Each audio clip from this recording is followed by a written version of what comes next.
Oh, sorry. How do I Oh, start?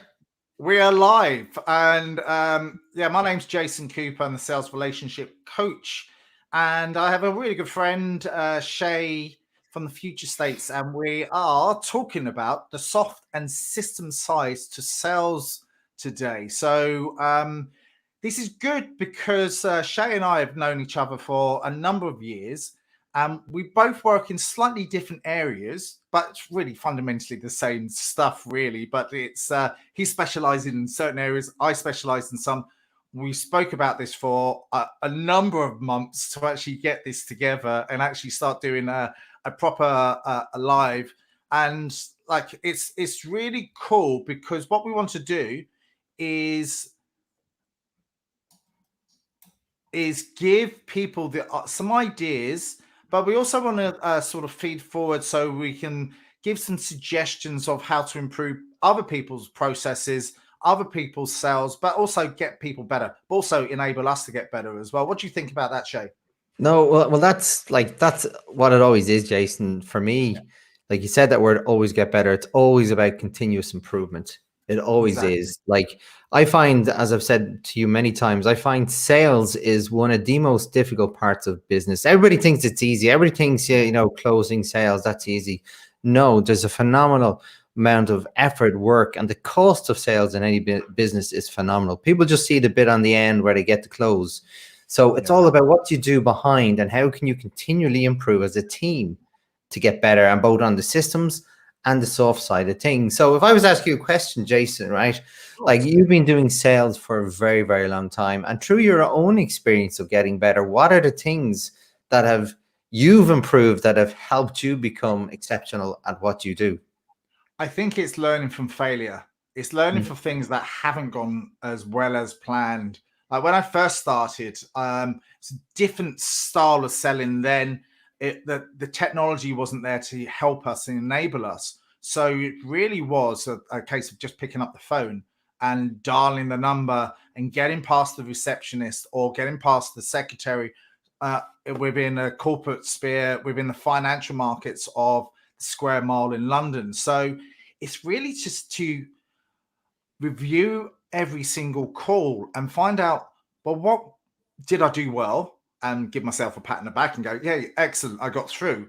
But also use the system and the process. As you're an expert in this area, and we know that. But it's really understanding. But then there could be times when you get areas of not achieving and go, what did I do wrong? What can I improve on? Is it my language that I'm using? Is it my mindset? Because your mindset pays massive amounts of challenges at times when your head is just not right in the game and you really need to be in the game. And I've looked at and studied this about having an exceptional mindset when you're speaking to people because you got to articulate yourself in the right way. You got to sound really good.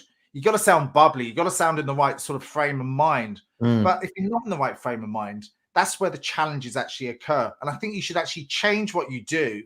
Maybe it's the email inside that you need to do. Maybe it's a different side of it until you can get that mojo back, until you can get some time, or you need to get some air, you need to get some whatever it might be to get yourself back on track, and that's a challenge as well. Yeah, no, I agree. And like, I think what you said there about being in the right mindset, like sales can be very destructive on the mindset when you're getting like the brick walls, the phone hanging up on you all the time, and you're not in the right frame of mind. It's very hard to deal with that, Jason. And you have to, and this is like going back to what you said about process, this is where I always found falling, if you have a process to fall back on, Yeah, you go, well, what is not working in that process? What yeah, do I need to change in the process? Or what part of the process do I need to change? And do I change me or the process? How can I do something better? Because if you've nothing to fall back on, you've nothing to go forward with. Then you don't yeah. know your starting point. If you have a stable starting point, it may not be right. That's not what it's about. It's about getting it started and then work on tweaking it all the way through. And that's a combination of improving the process as well as the message and how you are and how you show up to your customers as well. And it is the strategy as well, because you've got to have a really good strategy, an idea, and the verticals that you need to do, and the areas that you could be more successful in than other areas. So I think sometimes we're all too eager to pick up the phone or email people without really understanding who it is that I need to speak to. And also, depending on the size of the organization, your strategy of the influencers within the organization that can actually help you with the main decision maker, because it can be about that as well. But it does depend on the size of the organization. If it's a smaller SME, it probably might be easier to get hold of the managing director, the vice president, or whoever is making the end decision. But before you do that, you really have to understand, number one, the process, your strategy, but also digging deep into the mind and your mindset. So I think that's hugely important. I think people forget that, because you have to connect your passion with your purpose and to your dream and what you want to do with the end goal. And the end goal could be, once you do achieve your results, what do you need to actually work with to have the money that will pay for this and will pay for whatever it might be. But I think you have to have a desire, but it's not always about the money. It's actually what the money can actually do for you, which can actually give the right results. But I also want to see from your side of things, Shay, as well. Yeah, well, just what you said about the money, right? It's funny you say that, because it's not about money for me. Money Exactly. is the consequence of serving good customers. So my Brilliant. goal was never to make money. If you have that focus, and I've seen this with work I've done with customers, and when I started doing this myself, if I'm just focused on those figures, this is what I have to get this month, my message was wrong. My whole message, body language, everything was wrong about that, because I was focused on me, right? Yeah. And that came across in everything. Once I switched that to focus on building winning customers that I can help and they help my business, so there's the win-win, then the consequence of doing good work with good people and good customers was good revenue. And then when you had a really good after sales process, then you're getting into the realm of repeat business, which I think is really important. And that's like we talk a lot about this. Like when I started this, my conversions were just 5 to 7% when I had no idea what I was doing, Jason. I only had my process to fall back on. And through the course of 2 years of building that continuous improvement process on my sales systems and learning a lot about me as a person, how I should problem solve and help customers, I got that up to nearly close to 80% conversions. So the importance of saying that is you have less leads to generate. If you know who you have to look for, if you know your target audience, and then you have a strategy and a process for the different types of customers within your cohort, then it's about leveraging the power of the funnel and you as a person. So if I was to ask you a question, Jason, like, see, that whole thing was a eureka moment for me. If I was to ask you, what has been the biggest eureka moment for you when it comes to sales, when you just went, that works? What was that? I think one of the things that there's several things, but I think building stories around what you say and what you do, making that connection, and also everything we do is all about relationship. Because once you have that relationship with the clients, you have the rapport, you have everything else, and once you have you've served them well, and everyone's working. I think that collaborative approach to them. They're there to support you. They're there to help you. Your customers will help you by serving you better. By what I mean by that is, once you have a longevity within the relationship, they will serve you, but they also support you going forward. They will help you get more customers as well because you serve them well. And also, if you just do more than, I know it's a bit of a cliche, but just do more than what is expected of them. You know, it's you say you're going to do that, but you do that little bit more, and you remember the certain things about them as well. I think that's the most important thing. Once you do build those relationships and you do maintain that, and like happy goes lucky, but you remember their birthdays. You remember some things that had happened to them. I think those small little things just make a massive difference to, doesn't cost anything, but it's just supporting them and serving them better. And it is customer success, really.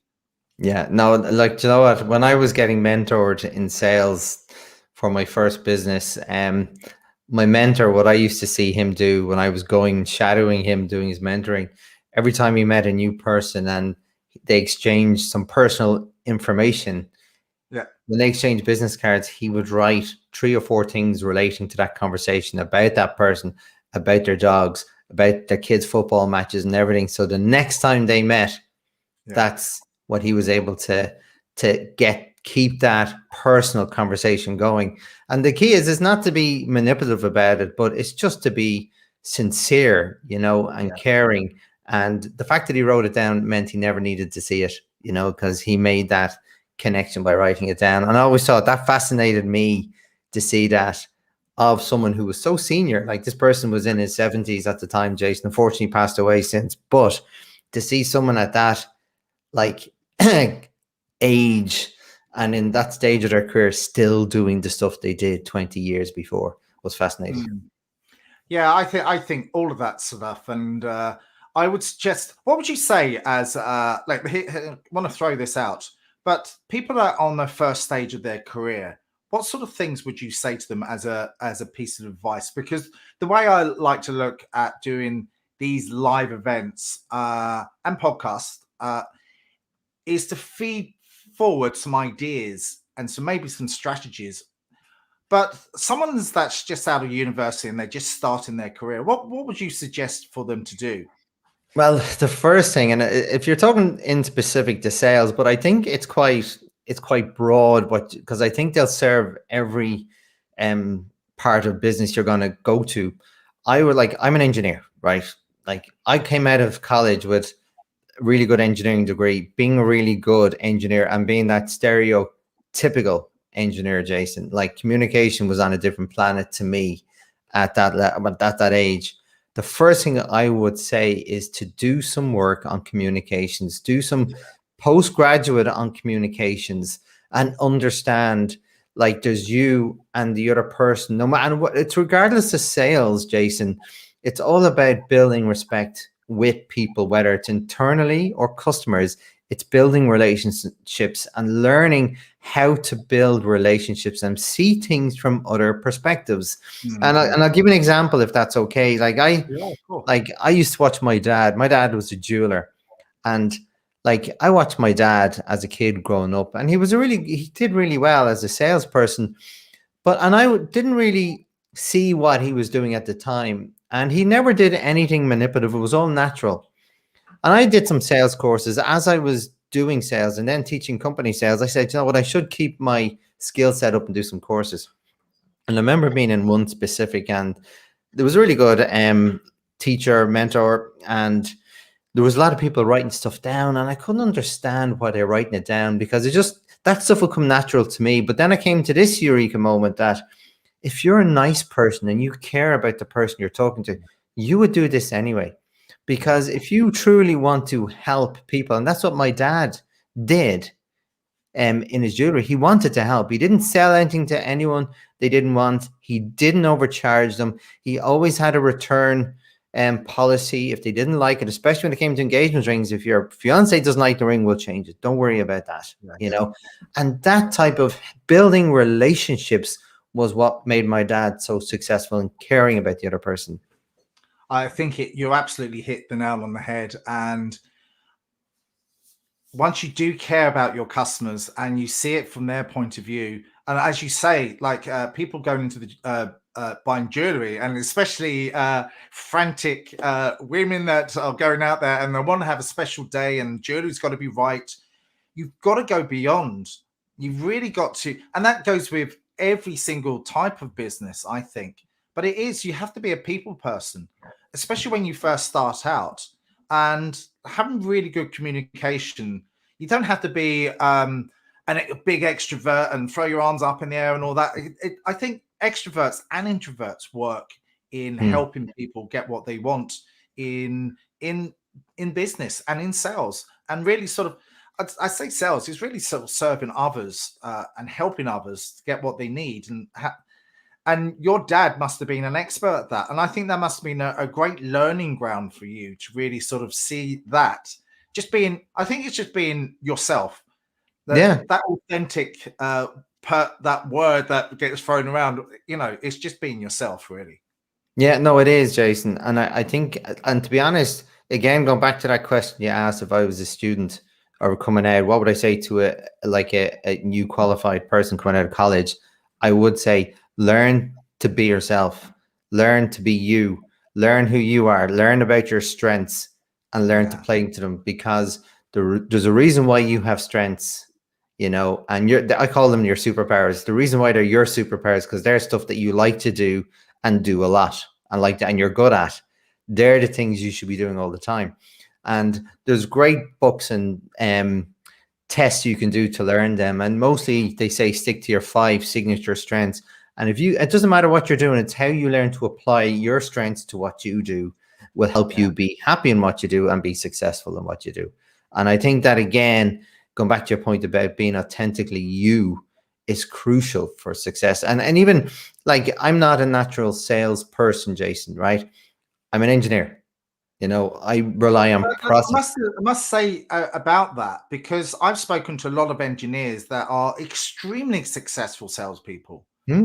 Because I think it's that curious mind, and it's that I need to understand the process. It's that engineering mind. It's.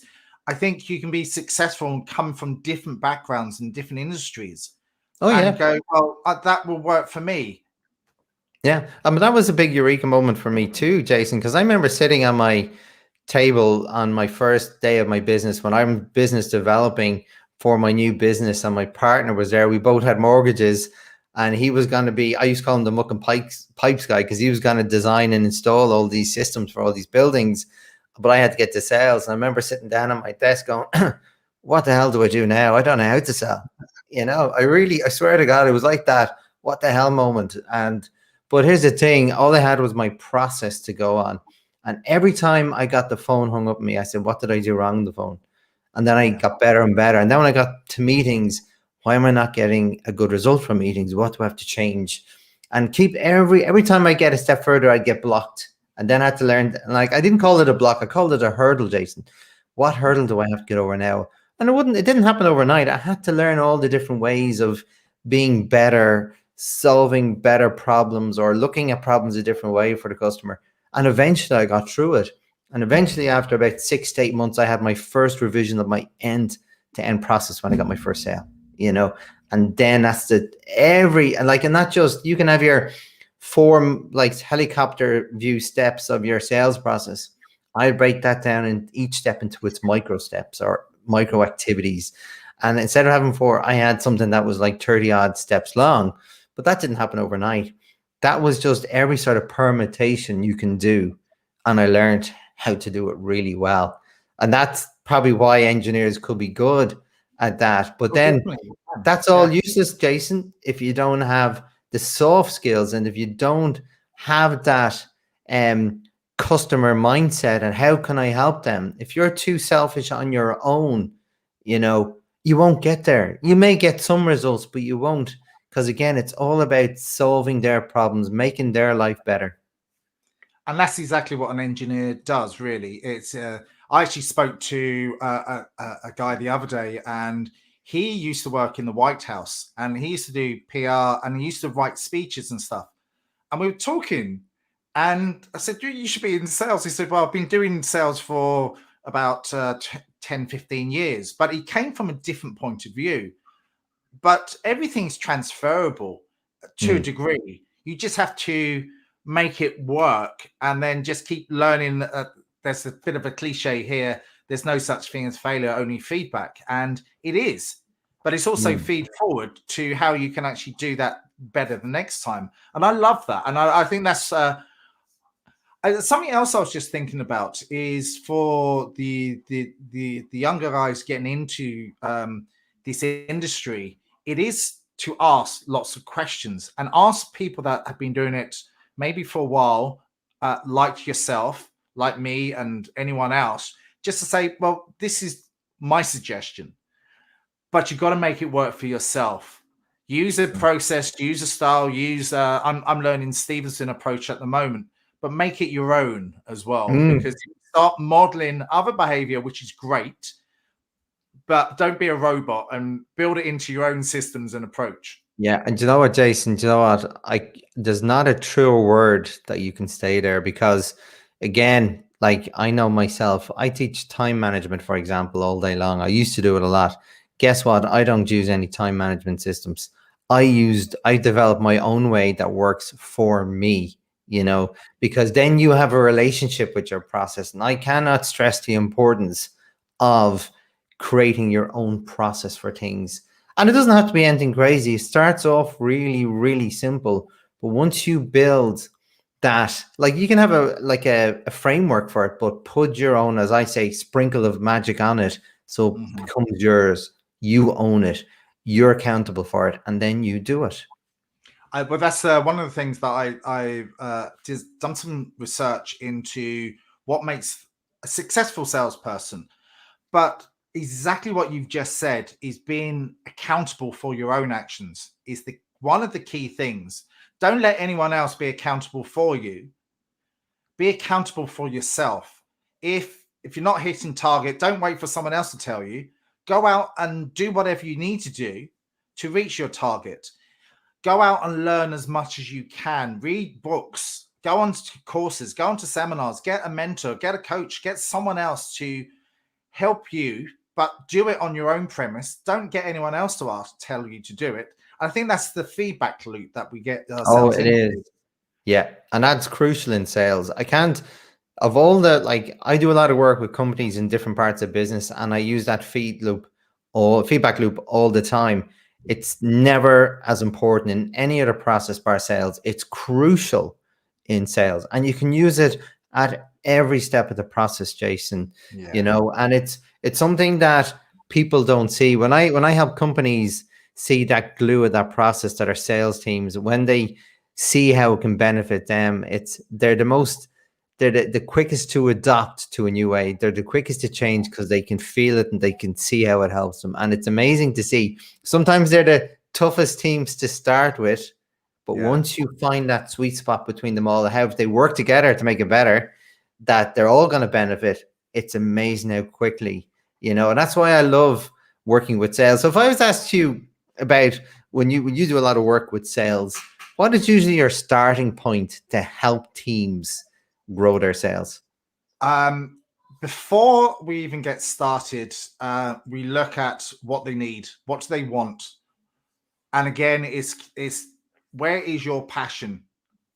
What is your passion? And I think once we find that, I think that's always the very first step, is to get them motivated to want to achieve and to get them connected. Because if they go in there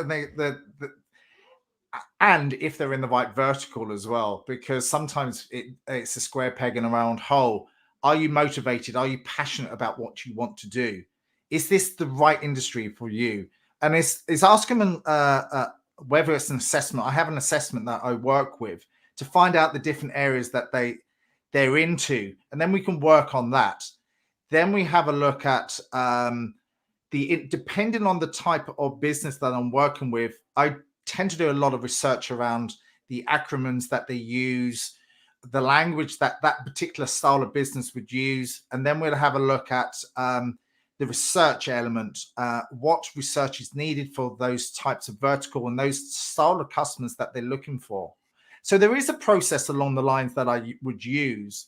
Then I would have a little bit an element of their internal dialogue, which explains their external dialogue. What does that mean? How do they self-talk to themselves? And how do they build that empathetic communication?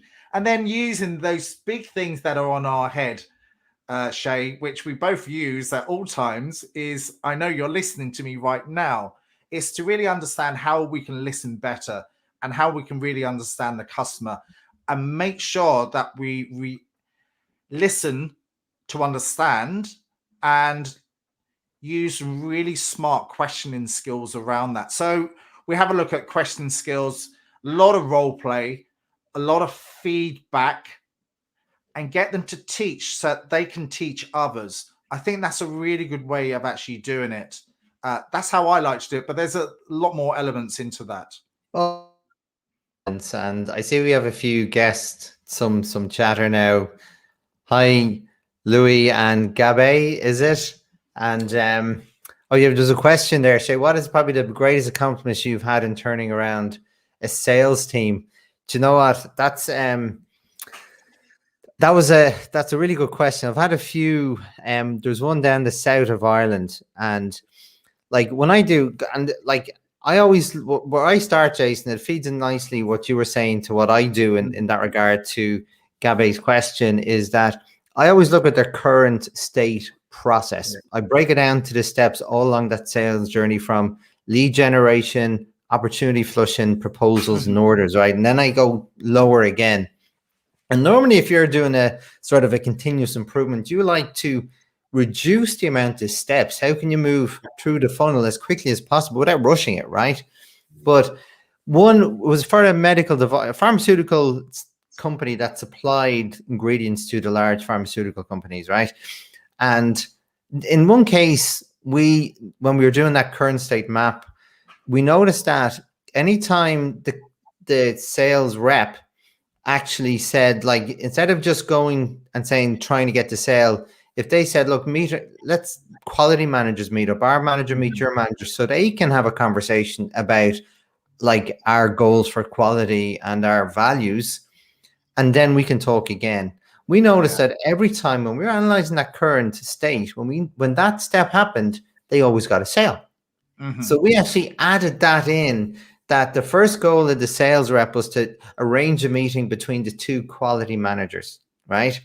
And once we did that and piloted it for a few months, their conversions went from about 35 to 65% in 2 months. And over a period of 6 months, we got that up above 80%. And it's just by getting two quality managers. And if you think about it from a sales process, it's making the sales reps' jobs easier, because their goal is not to get a sale in the beginning, is to get a meeting. And then when they got the meeting, it was a warmer conversation to follow up. So it actually worked really, really well. So while we added an extra formal step, but it made sense on the conversions downstream. And I'll tell you now, the quality manager was the sales manager's best friends at the end of that process. And they were teaching him how to present. And it was amazing how this is again, when you find that sweet spot between all the different sales reps and you get them working together, it's amazing how they collaborate.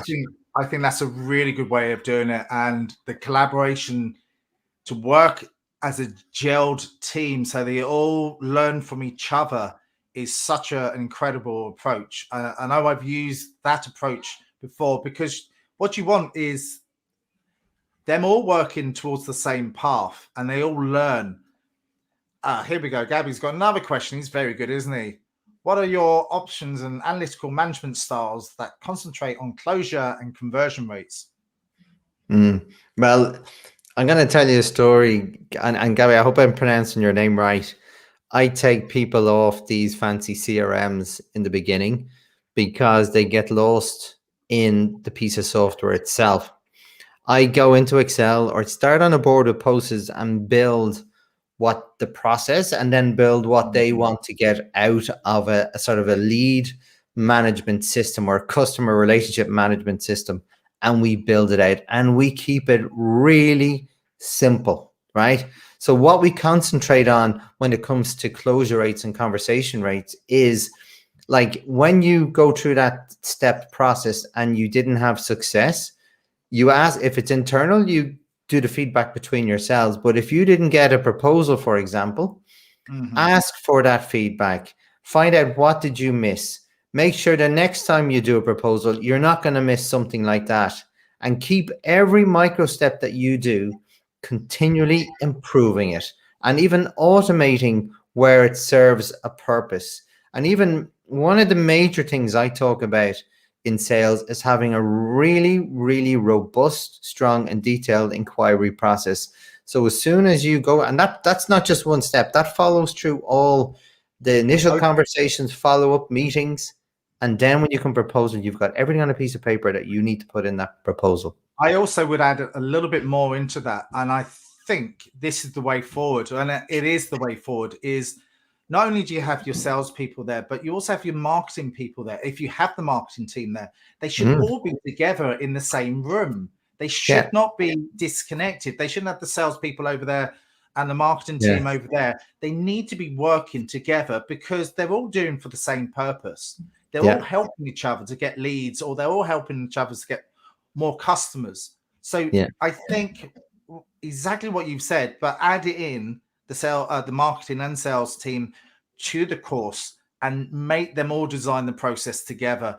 Then they can all go away on the same paths going forwards. So they're helping each other as a collaborative rather than them and us. I think that's well, it's a really good call out, Jason. And if I can share a story, and it wasn't just with one company, this is with multiple different clients, that I would go into the marketing team and I'd be doing some like brainstorming and issue analysis, and I'd ask them what their opinions are of the worst issues they have in the team, and they go, well, we give sales all these leads, and we don't know what they do with them. We don't get any feedback. And then I go into the sales team and I'll ask them, what are your biggest issues? And one of them will be, well, we get all these leads from the marketing team. We don't know what to do with them. They're rubbish leads. And then I go, do you ever talk to each other? You know? Exactly. Yeah.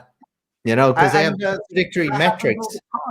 That happens all the time. And I know you're saying the same story because it happens in lots of other organizations like that. They don't speak to each other.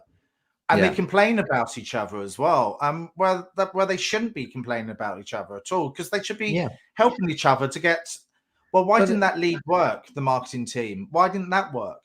Yeah, but that's exactly it. When the salespeople are starting to make those calls, it's about going back to the marketing team and say, look, these leads didn't work very well. These ones did. Is there a way that we can focus on this cohort of them? And the other thing I'd like to do, Jason, is get them together and I get them both to define what that word lead means for their business. You know, not anyone else's, for their. What do they like to do? Where do they hang out? Who are their what are their big issues and pain points in their marketplace? You know, and then you won't get it right in the beginning, but the goal is to get it started and continually get that feedback and tweak and improve. And over a period of time, you've got what you have as a perfectly defined lead. Yeah, absolutely. Look, we're pretty much out of time. And I think the synopsis for today is the feedback loop. Continuously learn and continuously find out what went wrong, because sometimes we have a look and go, well, what can we do next time to improve that? And I think what we've actually spoken about all the way through today is feedback to get better, feedback to get better, feedback to get better. Would you say that's right? Absolutely. Everything. And I can tell you, of all the processes I work with, feedback in sales is the most important process in business as far as I'm concerned. At every step, not just one step, at every micro step along that sales process. Awesome. Well, we hope to be back next week. And what we're going to do is every week we're going to have a look at a different step along the way. And then we're going to break it out and give some ideas along the way of how we could probably help all the way through that. So Shay, awesome stuff. Brilliant. Thanks guys for tuning in. Yep. Cheers.